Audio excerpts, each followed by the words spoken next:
دانین فرمیین هلاوسانا ترکیه ین مهانه و سالانه جعالی سازی امارانا فرمیا ترکیه توی که و هات آشکره کرن. لگوری دانین فرمی هلاوسان با آوائه که بردوام زیدد به که هلاوسانا سالانه بویا جساده 84.39 و هلاوسانا مهانه جی بویا جساده 2.88.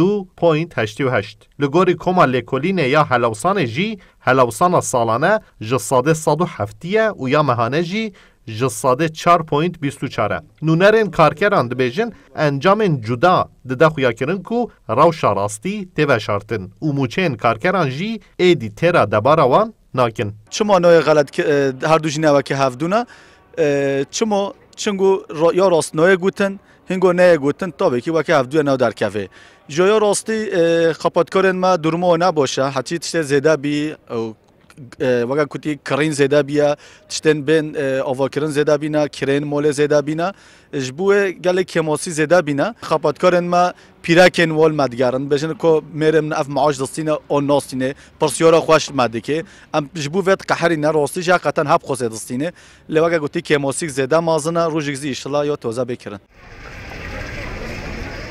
بلندبونا هلاوسان تیواتیا بلندبونا بهای خورکان و هر وها هزا دانستان یا والاتیان جی داد که و. والاتی دبیجن ایدی موچین وان تیرا دابین کرنا پیدوین سرکه جی ناکه و دوی او روش جی برچاو وره گرتن. تیرا مناکه پنج گردم انگلی معاشی دیگرم والا تیرا مناکه.